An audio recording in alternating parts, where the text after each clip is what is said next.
ओम शांति। आज सुनते हैं 18 जून 1970 की अव्यक्त बाप दादा के मधुर महावाक्य। मुरली का सार है वृद्धि के लिए टाइम टेबल की विधि।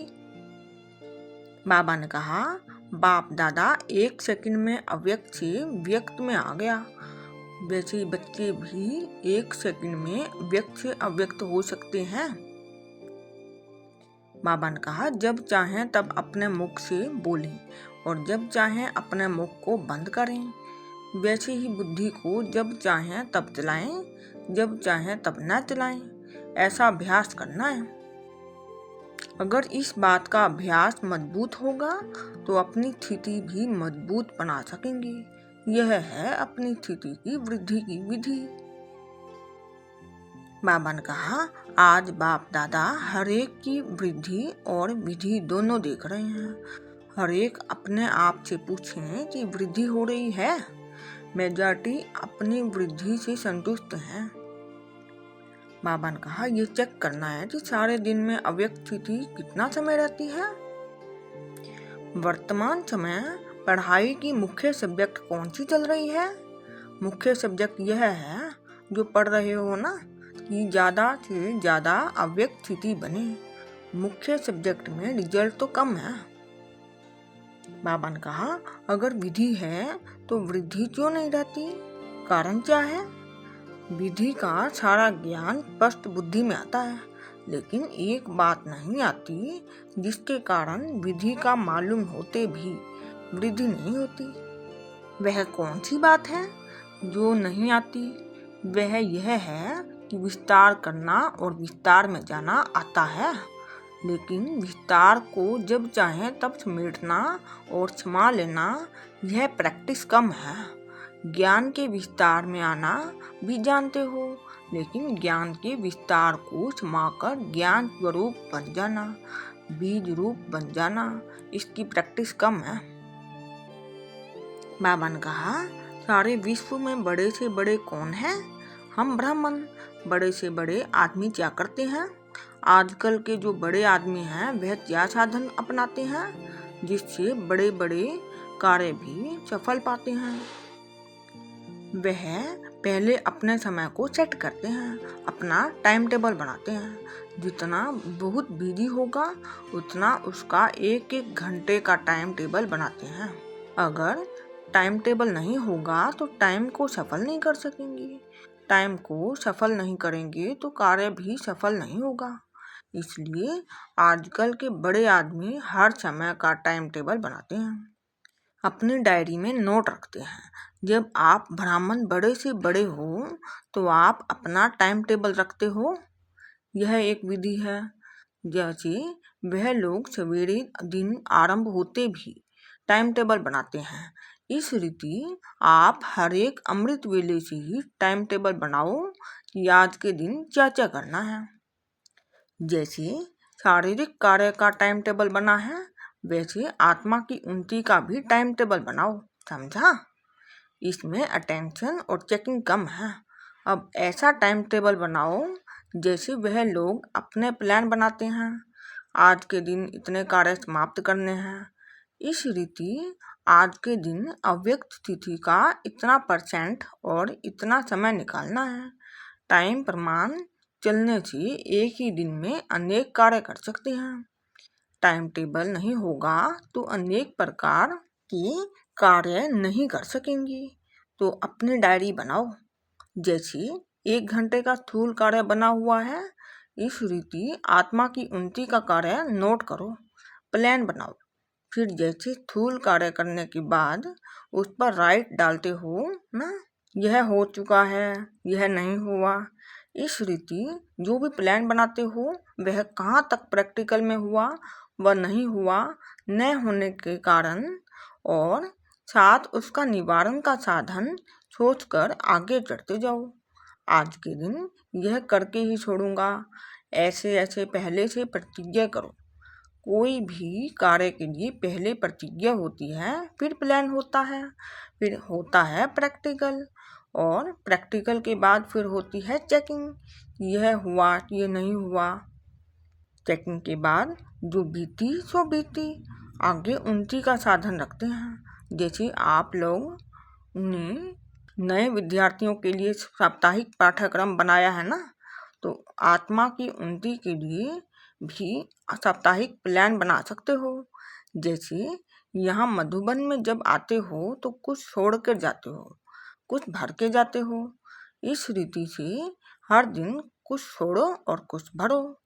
जब इतना अटेंशन रखेंगे तब समय के पहले संपूर्ण बन सकेंगे।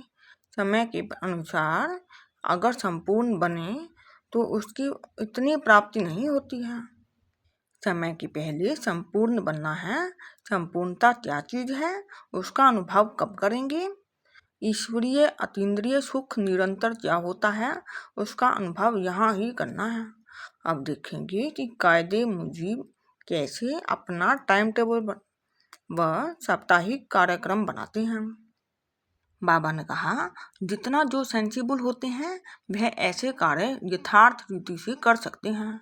सभी से सेंसिबल है ब्राह्मण, देवताओं से भी सेंसिबल ब्राह्मण है, तो कितना सेंसिबल बने हैं उसकी परख होगी। सेंस के साथ इंसेंस भी निकालना सीखना है। इंसेंस बहुत थोड़ा होता है और जिसकी इसेंस निकालते हैं बहुत विस्तार होता है। तो सेंस भी अच्छा चाहिए और इसेंस निकालने में आना चाहिए। कोई में सेंस बहुत है लेकिन सेंस में टिकता नहीं है, तो दोनों ही अभ्यास चाहिए। सुनाया था ना कि आप लोग भी नेचर की ओर करने वाले हो। नेचर अर्थात संस्कार। जब पुरुषार्थ नहीं कर पाते हो तो दोष रखते हो नेचर पर। हमारी नेचर ऐसी है, नेचर पर दोष रख अपने को हल्का कर देते हो, लेकिन नहीं, आप लोगों का कर्तव्य ही है नेचर की ओर करना। वह नेचर की ओर वाले फास्ट रखाते हैं, तो आप लोगों को अब क्या करना है, फास्ट जाना है। लास्ट नहीं रहना है, फास्ट जाने के लिए फास्ट रखो। कौन सी फास्ट? टाइम टेबल बनाओ। आज इस बात की फास्ट रखेंगे, प्रतिज्ञा करो। जैसे वह लोग कोई चीज की फास्ट रखते हैं, वैसे आप लोग भी हर रोज कोई न कोई कमी की नोट करो। वह लोग भी जो चीज नुकसानकारक है उसके लिए फास्ट रखते हैं, तो पुरुषार्थ में भी जो भी नुकसानकारक बातें हैं उनकी फास्ट रखो और फिर उसको चेक भी करो। कोई व्रत रखते हैं, उपवास रखते हैं, लेकिन कर नहीं पाते तो बीच में भी खा लेते हैं। लेकिन यहाँ भी ऐसे करते हैं जैसे भक्ति मार्ग की आदत पड़ी हुई है। सुबह को प्रतिज्ञा करते हैं यह नहीं करेंगे, फिर दिन प्रारंभ हुआ तो वह प्रतिज्ञा खत्म। यहाँ भी ऐसे सुबह को प्रतिज्ञा करते हैं, फिर कह देते समस्या ऐसी आ गई, समस्या समाप्त होगी तो फिर करूँगा। अब वह संस्कार खत्म करो, समेटना और समाना सीखो। पुराने संस्कार समाना है, उसकी प्रतिज्ञा करो व फास्ट रखो। बड़े आदमियों के पहले से ही प्रोग्राम फिक्स होते हैं ना।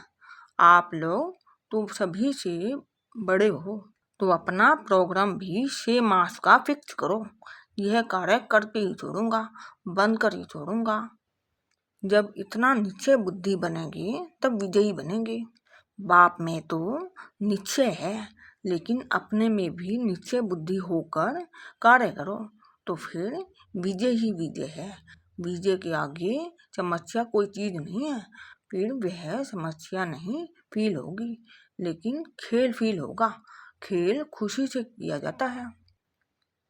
बाबा ने कहा, कोई कार्य सहज होता है तो आप लोग कहते हो ना यह तो बाएं हाथ का खेल है, अर्थात सहज है। तो यह भी बुद्धि का खेल हो जाएगा। खेल में घबराएंगे नहीं। बड़े से बड़े हो तो बड़े से बड़ी स्थिति भी बनाओ। कई बड़े आदमी ऐसे होते हैं जो अपने बड़ेपन में ठहरना नहीं आता है। आप लोग ऐसे नहीं बनना। जितने बड़े हो उतना ही बड़ी स्थिति में दिखलाओ। बड़ा कार्य करके दिखाओ। कम से कम 8 घंटे का लक्ष्य रखना है। अव्यक्त तिथि के लिए कह रहे हैं। अव्यक्त तिथि 8 घंटा बनाना बड़ी बात नहीं है। अव्यक्त तिथि की स्मृति अर्थात अव्यक्त तिथि। बाप की 2 घंटे याद क्यों? 2 घंटे बाप की याद रही तो बाकी समय क्या किया? बाप के स्नेही हो व माया के। जिससे स्नेह होता है, स्नेह अर्थात संपर्क, जिससे संपर्क होता है तो उन जैसे संस्कार जरूर बढ़ेंगे। संस्कार मिलने के आधार से ही संपर्क होता है ना। तो अगर बाप के स्नेही हो, संपर्क भी हो तो संस्कार क्यों नहीं मिलते? फिर बाप दादा कहेंगे कि माया के स्नेही हो। अगर 2 घंटे बाप के स्नेही और 22 घंटा माया के स्नेही रहते हो तो क्या कहेंगे? सर्विस करते भी स्नेह को, संपर्क को न छोड़ो। संपूर्ण तेज तो नजदीक रहने की है। एक गीत भी है ना, न वो हमसे जुदा होंगे। जब जुदा भी नहीं होंगे तो ये स्नेह दिल से कैसे निकलेगा? तो होना निरंतर चाहिए। परंतु बाबा ने कहा पुरुषार्थी के कारण फिर भी मार्जिन देते हैं। तो कम से कम 8 घंटे का लक्ष्य रखकर डायरी बनाओ, टाइम टेबल बनाओ। फिर रिजल्ट देखेंगे कि हर सप्ताह की रिजल्ट अपनी ब्राह्मणी से चेक कराओ और हर सप्ताह की रिजल्ट इकट्ठी कर 1 मास की रिजल्ट मधुबन आनी चाहिए। ब्राह्मणियों को काम करना चाहिए। हर सप्ताह की डायरी हर एक की चेक करो। क्या टाइम टेबल बनाया, उसमें कहाँ तक सफल हुए। फिर शॉर्ट में 1 मास की रिजल्ट मधुबन में भेजनी है। अभी अलबेलेपन का समय नहीं है। बहुत समय अलबेला पुरुषार्थ किया, अब जो किया सो किया। फिर वह स्लोगन याद दिलाएंगे जो आप लोग औरों को सुनाते हो, अब नहीं तो कब नहीं। अगर अब न करेंगे तो फिर कब करेंगे? फिर कब हो नहीं सकेगा। इसलिए स्लोगन भी याद रखना। हर दिन का अलग अलग अपने प्रति स्लोगन भी सामने रख सकते हो।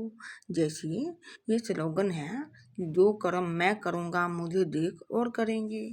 इस रीति दूसरे दिन फिर दूसरा स्लोगन सामने रखो। जैसे बाप दादा ने सुनाया कि सफलता हमारा जन्मसिद्ध अधिकार है। यह भी सुनाया था ना कि मिटेंगे लेकिन हटेंगे नहीं। इसी प्रकार हर रोज का कोई ना कोई स्लोगन सामने रखो और उस स्लोगन को प्रैक्टिकल में लाओ। फिर देखो अव्यक्त स्थिति कितनी जल्दी हो जाती है। ओम शांति।